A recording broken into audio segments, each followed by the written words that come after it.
आप सभी को नमस्कार। आज एक बार फिर से हम लाइव मेडिटेशन शुरू कर रहे हैं और हालाँकि ये अनइन्फॉर्म्ड है, अनडिक्लेयर्ड है और मैं इसे स्वेच्छा से हम अपनी तरफ से कोशिश करके बेस्ट वे में। तो सबसे पहले मैं चाहूँगा कि जो भी लोग ये वीडियो देख रहे हैं या सेशन ओवर होने के बाद में भी देखते हैं, आपको समय मिलता है तो इस सेशन के बहाने ही थोड़ी देर के लिए ध्यान कर लीजिए और उसके बाद में 1-2 सवाल होंगे जो मैं आपके साथ डिस्कस करूँगा। तो सबसे पहले हम थोड़ी देर के लिए ध्यान कर लेते हैं। आपको याद होगा कि ध्यान के विषय में मैंने कहा था कि आप कोशिश करें कि पहले ओंकार का जाप कर लें 3 बार, 5 बार, जैसा भी आपको उचित लगे। उसके अलावा आप चाहें तो प्राणायाम भी कर सकते हैं और उसके बाद गुरु को प्रणाम करिए और अपने इष्ट को प्रणाम करिए, महाअवतार बाबा जी को प्रणाम करिए और उसके बाद अपना ध्यान शुरू कर दीजिए। तो सबसे पहले हम ध्यान शुरू करेंगे।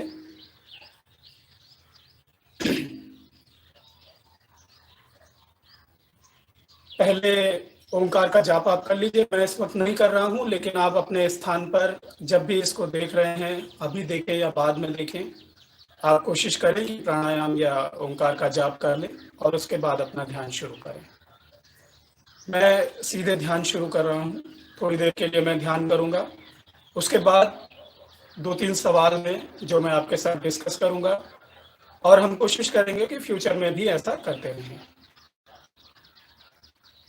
पहले गुरु का स्मरण करिए, इष्ट का स्मरण करिए, महाअवतार बाबा जी का स्मरण करिए।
जब भी आप ध्यान पर बैठे हैं, तो मेक श्योर कि जब आप बैठकर प्रैक्टिस कर रहे हैं, बैठकर अपना अभ्यास कर रहे हैं, तो कम से कम 20 मिनट के लिए आप प्रैक्टिस ज़रूर करें।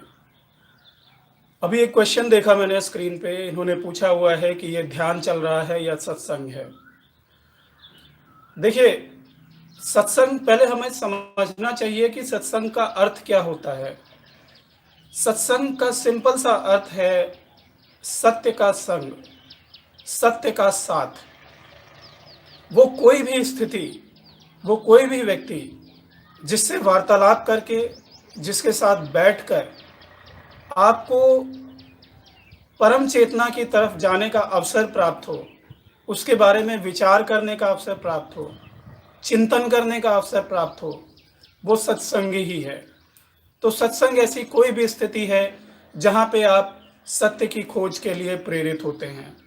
वो देवों की कहानियों के द्वारा हो सकती है, पुराणों की कहानियों के द्वारा हो सकती है, रामायण की कहानियों के द्वारा हो सकती है, महाभारत की कहानियों के द्वारा हो सकती है।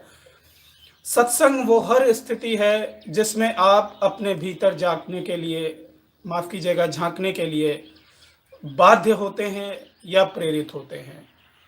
रही बात ध्यान की, ध्यान आपको कोई मार्ग दिखा सकता है, मगर ये स्वयं का रास्ता है। जब भी आप ध्यान करेंगे, वो आपका निज का रास्ता होगा। बस इतना फ़र्क पड़ जाता है कि अगर साथ में कोई आपके बैठा हुआ है, तो एनर्जीज मल्टीप्लाई हो जाती हैं, प्रभाव मिलता है, निश्चित तौर पे मिलता है ना? तो मैंने जैसा कि कहा था कि ध्यान के अलावा कुछ एक सवाल हैं, वो मैं कोशिश करूँगा कि उनका आपको जवाब दूँ। तो एक तो प्रश्न ये है कि मुझसे कई लोगों ने पूछा कि मुझे पता नहीं है कि मेरे इष्ट कौन हैं। मुझे एक ही वक्त में शिव पर भी भाव आता है, कभी कृष्ण पर भाव आता है, या किसी और देव पर भी भाव आता है। और आप अपने ध्यान में कहते हैं कि जब भी ध्यान करो तो गुरु का स्मरण करो, इष्ट का स्मरण करो। देखिए, पहली बात तो ऐसा होता है कि बचपन से लेके जिन भी परिवारों में हम पैदा हुए होते हैं, वहाँ पे किसी न किसी देव या देवी की पूजा अवश्य हो रही होती है, अगर हम हिंदू धर्म की बात करें तो। ऐसी स्थिति में अधिकतर ऐसा होता है कि किसी विशेष देव के प्रति हमारा लगाव हो जाता है पारिवारिक पूजा पद्धति की वजह से, या फिर अपने आचरण के स्वरूप हमें कई बार किसी विशिष्ट प्रकार के देव से प्रेम हो जाता है उनके गुणों के कारण। जैसे कि जो स्वच्छंद प्रकृति का व्यक्ति है, जो बहुत ज़्यादा नियमों में नहीं बनता है, जो अलमस्त है, उनको ज़्यादातर शिव पसंद आ जाते हैं। जो धाराओं में बंधना नहीं चाहता। उसी तरीके से जहाँ मर्यादा की बात आती है, मर्यादा पालन की बात आती है, जिनके लिए ऐसे गुण आदर्श हैं, राम उनको पसंद आ जाते हैं। इसी तरह किसी को कृष्ण पसंद आ जाते हैं। तो निश्चित तौर पे अगर आप उनका, आपको, आपके अंदर उनके प्रति लगाव ज़्यादा है, उनमें से किसी के प्रति, और आपने उनको अपना आइडियल स्वीकार कर लिया है कि आप चाहेंगे कि अगर जीवन में आगे बढ़ें तो आपका जीवन कुछ कुछ उनके जैसा हो, तो वो आपके इष्ट हो सकते हैं, वो आपके इष्ट होंगे। लेकिन मान लेते हैं कि आपको शिव के प्रति भी प्रेम हो रहा है, कभी भाव आता है तो शिव बहुत अच्छे लगने लगते हैं, कभी भाव आता है तो राम बहुत अच्छे लगने लगते हैं, कभी भाव आता है तो कृष्ण बहुत अच्छे लगने लगते हैं। उस स्थिति में आप गुरु को प्रणाम करने के बाद में, मान लीजिए कि मैं आज की स्थिति है, आज मैं भावावस्था में हूँ, मुझे कृष्ण जी के प्रति बहुत प्रेम आ रहा है, आप कृष्ण को नमन कर लीजिए, कोई दिक्कत नहीं है ना? इष्ट रखने का मतलब ये नहीं है, इष्ट प्रेम से मतलब ये नहीं है कि आप किसी प्रकार से गुलाम हो जाते हैं कि आपको स्मरण नहीं कर सकते, है ना? आप प्रेम करते हैं और प्रेम के माध्यम से किसी का भी स्मरण कर सकते हैं। तो आप गुरु का स्मरण कर सकते हैं, और जिसके प्रति, जिस भी देव के प्रति प्रेम है, आप उनको स्मरण कर लीजिए। और उसके बाद बाबा जी को ज़रूर याद कर लीजिए, क्योंकि बाबा जी के कृपा से ही ये साधना आई है। उनके द्वारा ही ये साधना आगे बढ़ाई गई है, हमें मिली है। तो यदि हम उनको प्रणाम कर लेते हैं तो निश्चित तौर पे साधना में हमको ब्लेसिंग्स मिलती हैं। तो एक प्रश्न तो आपका ये हो गया कि मेरे कोई इष्ट नहीं है। और देखिए एक चीज़ और भी है कि अगर आप नहीं भी प्रणाम करते हैं तो कोई दिक्कत नहीं है। आपने गुरु को प्रणाम कर लिया, बहुत है। आप गुरु को प्रणाम कर लीजिए, बाबा जी को प्रणाम कर लीजिए, बहुत है। आप सिर्फ गुरु को भी प्रणाम कर लेंगे तो भी बहुत है। लेकिन एक परंपरा के तहत अगर आप इष्ट को धारण करते हैं तो गुरु के साथ साथ इष्ट को भी याद कर लीजिए, बाबा जी को भी याद कर लीजिए। आप निश्चित तौर पर आप महसूस करेंगे कि आपको एक एडिशनल ब्लेसिंग मिल रही है आगे बढ़ने के लिए ध्यान मार्ग में, है ना। तो पहली बात तो ये हो गई। एक सवाल ये आता है कि ध्यान में मन नहीं लगता। देखिए, ध्यान में मन तब तक वैसे भी नहीं लगेगा जब तक कि आपको ध्यान से रस नहीं प्राप्त होने लगता। यदि आप सिर्फ कुछ प्राप्ति की दृष्टि से लगातार ध्यान में जा रहे हैं और बार बार आपका दिमाग जो है कुछ प्राप्त करने की ओर है, तो वो ध्यान नहीं लगेगा, बल्कि फ्रस्ट्रेशन आपको ज़्यादा होगा। यदि आप सुकून पाने के लिए, शांति पाने के लिए ध्यान में प्रवेश कर रहे हैं, बार बार ध्यान में जाने की कोशिश कर रहे हैं, तो वो ध्यान आनंद में निश्चित तौर पे परिवर्तित शीघ्र हो जाता है। जब उसके साथ कोई मोटिव अटैच हो जाता है कि मुझे तो ध्यान के माध्यम से यही अचीव करना है, तो इट कैन टेक टाइम। वो समय लग सकता है, क्योंकि आपका मन स्थिर नहीं होता। आपका सारा दिमाग अपनी ज़रूरत को पूरा करने पे लगा होता है। और चेतना का नियम ये कहता है, ब्रह्मांडीय नियम ये कहता है कि जब तक आप एकाग्रचित्त नहीं होंगे, शांत नहीं होंगे, जब तक आप केंद्रित नहीं होंगे, तब तक किसी भी चीज़ को मैनिफेस्ट कर पाना लगभग इम्पॉसिबल है ना। वो आपके पुरुषार्थ से मिल जाए वो एक बात अलग है, लेकिन अगर ऊर्जा लेवल पे उसको प्राप्त करना है तो कहीं ना कहीं आपको एकाग्रचित होना ही होना होगा। और वो आप साधना के माध्यम से हो सकते हैं, अपने मंत्र के माध्यम से हो सकते हैं, ध्यान के माध्यम से हो सकते हैं, जो भी आपको सूटेबल लगता है। उसके अलावा एक प्रश्न अक्सर आता है मेरे पास में कि मैं अपना मंत्र करता हूँ, किसी अभीष्ट प्राप्ति के लिए मैं इस मंत्र को कैसे करूँ। मैं जीवन में कुछ हासिल करना चाहता हूँ, कोई समस्या आ गई है लाइफ में, या किसी पर्टिकुलर चीज़ को मैं अपने हिसाब से चाहता हूँ, तो मैं इस मंत्र का प्रयोग कैसे करूँ। देखिए, सबसे पहले मैं कुछ उदाहरण बता देता हूँ आपको कि इस मंत्र का प्रयोग पास्ट में कैसे किया गया। मुझे याद आता है, मेरे एक गुरु भाई हैं, संजय नाम है उनका। तो इस घटना के विषय में मैंने पहले भी चर्चा की है एक वीडियो में, जहाँ तक मुझे याद आता है, लेकिन मैं एक बार फिर से उसको याद दिलाता हूँ आपको। हुआ क्या था कि संजय जो हैं गुरुजी की सेवा में लगे हुए थे आश्रम में। यंग थे काफ़ी, मेरे ख्याल से हाई स्कूल में रहे होंगे। काफ़ी कम उम्र में वो गुरुजी के संपर्क में आ गए, तो उनकी सेवा करते रहते थे। एक दिन कुछ यूँ हुआ कि मई का महीना था। मई में आप जानते हैं कि काफ़ी गर्मी पड़ती है इंडिया में, और ये बात है दिल्ली की। जो लोग दिल्ली से परिचित हैं, धौला कुआं जो लोग जानते हैं, उसके पास में ही आईटीसी होटल वगैरह पड़ता है, और उसी लेन में आगे गुरुजी का आश्रम था, जहाँ पर सरदार पटेल मार्ग बस स्टैंड पड़ता है, उसी के ठीक सामने आश्रम था, और उसके ऑपोजिट साइड में जंगल है बहुत बड़ा। तो गुरुजी एक दिन अंदर बैठे हुए थे अपने रूम में, लेटे हुए थे, बल्कि विश्राम कर रहे थे। तो उन्होंने संजय को बुलाया। संजय को बुला के उन्होंने कहा कि पूछा बल्कि कि भैया मौसम कैसा है बाहर।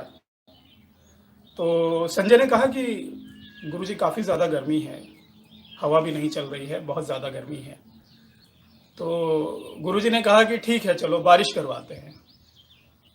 तो संजय बताते हैं कि मतलब जब गुरुजी ने बारिश बोला कि मैं बारिश करवाता हूँ, तो कहते मुझे बड़ी हंसी आ गई।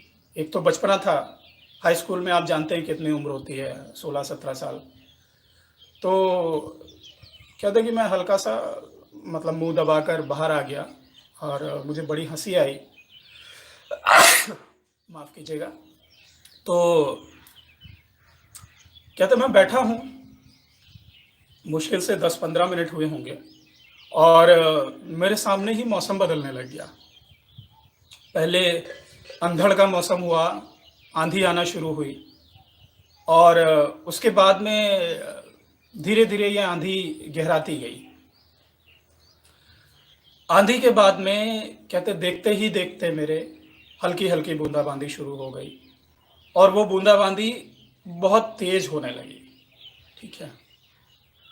एक ये उदाहरण था, एक घटना मैं अपने साधना काल की याद करता हूँ, इसके विषय में भी मैंने अपने एक वीडियो में बताया हुआ है और ये शायद दोनों ही घटनाएँ मैंने इसी एक वीडियो में बताई थी कि मुझे याद आता है जो लोग लखनऊ से परिचित हैं, लखनऊ में एक स्थान पड़ता है कुड़िया घाट। तो मैं उस दिन कुड़िया घाट गया हुआ था, वो भी ऐसे पता लगा कि हमारे घर के आस-पास जो है कुछ पोस्टर्स लगे हुए थे, जिसमें लिखा हुआ था कि नारायण दत्त श्रीमाली जी का जन्मदिन मनाया जाना है उनके साधकों के द्वारा। और मैं इन चीज़ों का बहुत प्रेमी रहा, कुछ भी ऐसा होता था तो खिंचता हुआ वहाँ पर चला जाता था। तो मेरे पास उस समय एक स्प्लेंडर मोटरसाइकिल हुआ करती थी, मैं उससे गया, हज़रतगंज चौराहे से होता हुआ कुड़िया घाट पहुँचा। वहाँ पर देखा तो गोमती नदी के किनारे टेंट वगैरह लगा हुआ था। वो भी मई का ही महीना था, बहुत ज़्यादा गर्मी थी, जहाँ तक मुझे ध्यान है 20 या 21 मई के आसपास की बात है। काफ़ी पहले की बात है, मेरे ख्याल से 2002 के आसपास की घटना है, अगर मैं ठीक-ठीक तो नहीं याद है मुझे, लेकिन लगभग कुछ ऐसा ही। तो मैं वहाँ पर बैठा, गर्मी बहुत ज़्यादा थी, टेंट के नीचे भी बैठा तो भीड़ होने की वजह से बहुत ज़्यादा जगह नहीं मिल रही थी। तो कुछ धूप-छाँव वाला मामला था कि बहुत हल्की-हल्की छाँव पड़ रही थी टेंट की और गर्मी बहुत तेज़ लग रही थी। अच्छा, उन दिनों मैं साधना काफ़ी किया करता था, तो मैंने कहा चलो साधना टेस्ट करते हैं, देखते हैं क्या होता है। मैंने बाबा जी से प्रार्थना की कि बाबा जी मैं चाहता हूँ कि यहाँ पर बारिश होने लगे और मैं अपना मंत्र करने बैठ गया। मैं धूप में ही लगभग बैठा हुआ था, सीधा बैठ गया और आँखें बंद करके एक बार जो भाव कर दिया, जो प्रार्थना कर दी कि ये काम पूरा हो जाए, बस उस पर ही उस इच्छा को मन में रखते हुए उस पे लगातार मैं मंत्र करने लगा। मैं मंत्र करता रहा, करीब 20-22 मिनट मुझे बीत गए। मैंने जब घड़ी देखी तो करीब 22-23 मिनट बीते थे जहाँ तक मुझे ध्यान है। मगर कुछ भी ऐसा परिवर्तन नहीं हुआ था, धूप उतनी ही तेज़ थी और उतनी ही गर्मी थी, कहीं कोई उम्मीद नहीं थी।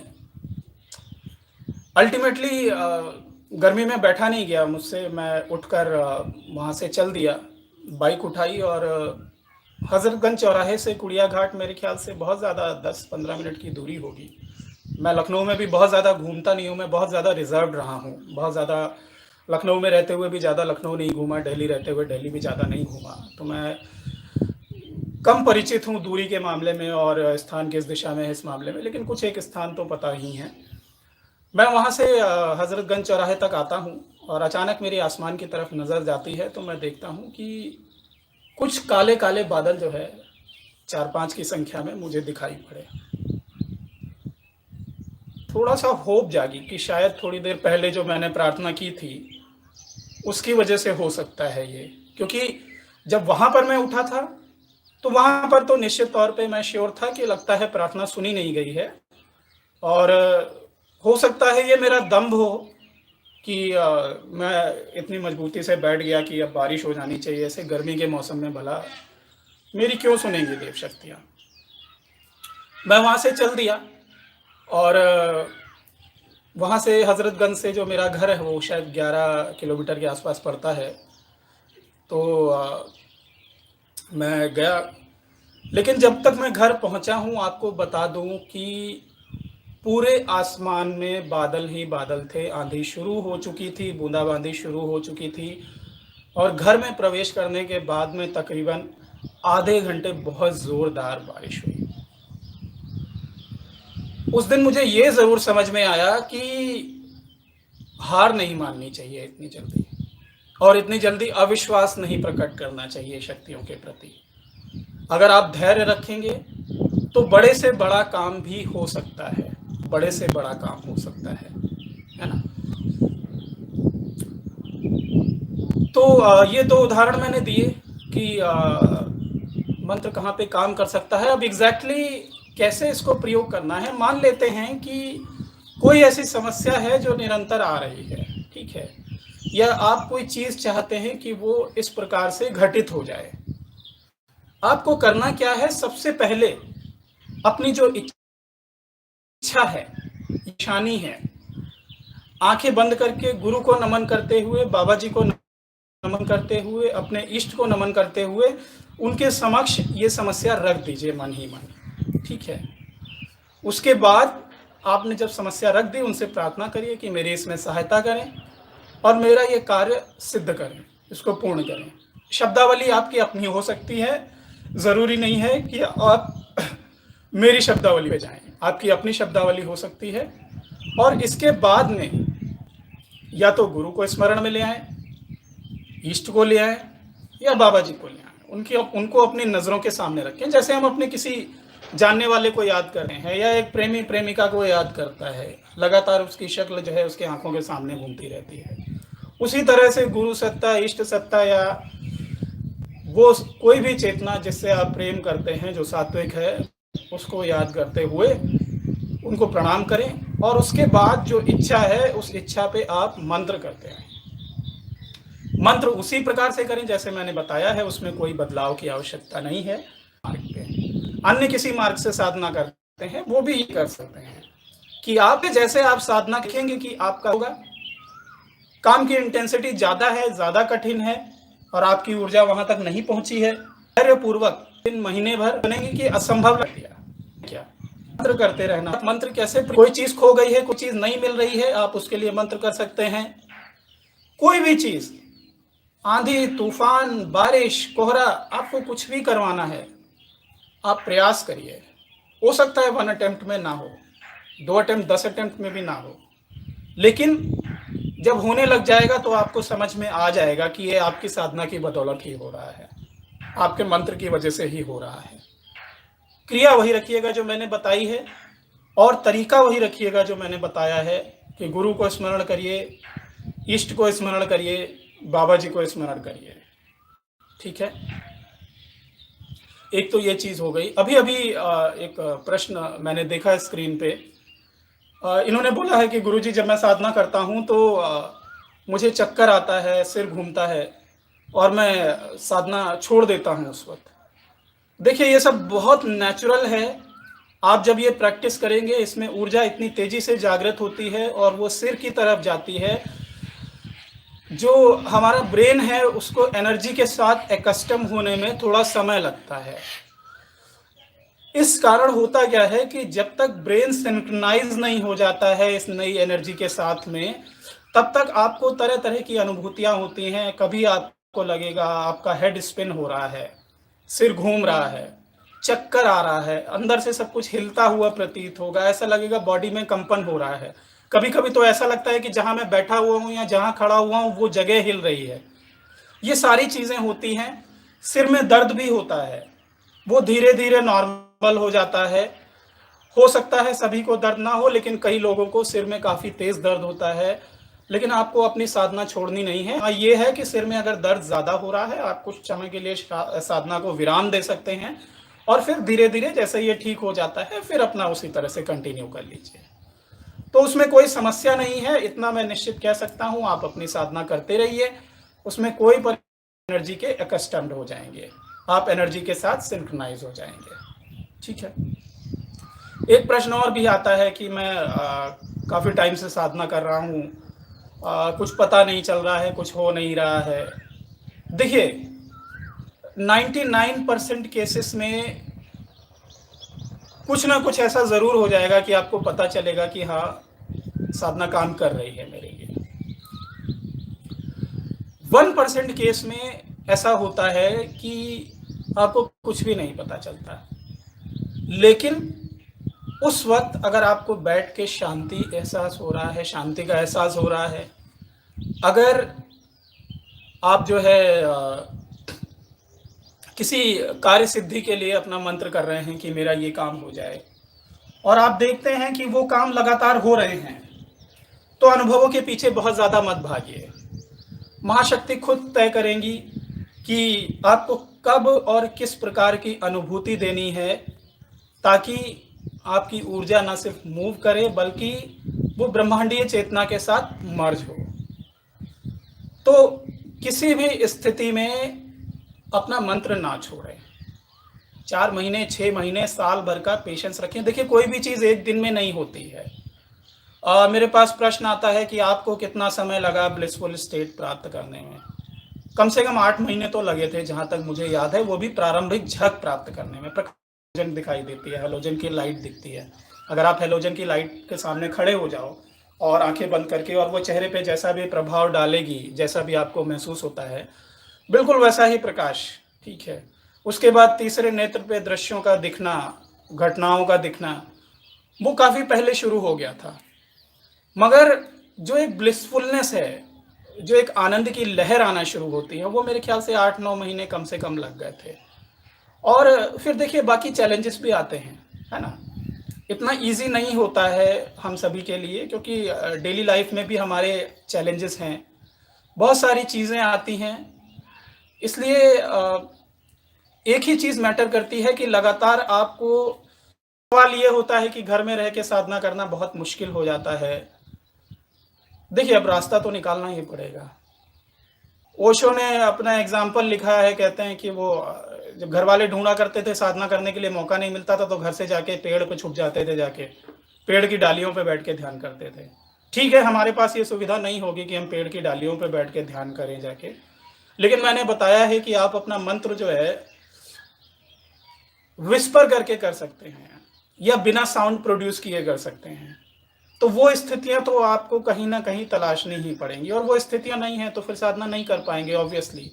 उसके लिए कोई और चारा तो किए करवा दूं, साधना तो आपको करनी ही पड़ेगी अगर इसमें आगे बढ़ना है ना। और जैसा कि मैंने कहा कि ये प्रश्न आता है कई लोगों से कि मतलब साधना में कुछ पता नहीं चल रहा है, तो क्या करना चाहिए। इसका एक और उदाहरण देता हूँ। मैंने एक वीडियो देखा था, जहाँ तक याद है मुझे, सदगुरु का, कि किसी एक साधक ने पूछा कि मुझे 5-6 साल हो गए, और आपकी जितनी भी क्रियाएं हैं, उच्च से उच्च की क्रियाएं हैं यहाँ पे, जिनको आप एडवांस प्रैक्टिसेस करते हैं, मैं वो सब कुछ कर चुका हूँ, लेकिन मुझे कुछ भी पता नहीं चल रहा, कुछ भी हासिल नहीं हुआ।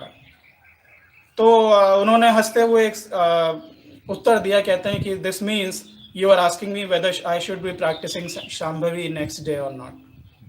मतलब कि आप मुझसे पूछ रहे हो कि कल क्या मुझे अब आगे शांभवी प्रैक्टिस करनी चाहिए, नहीं करनी चाहिए।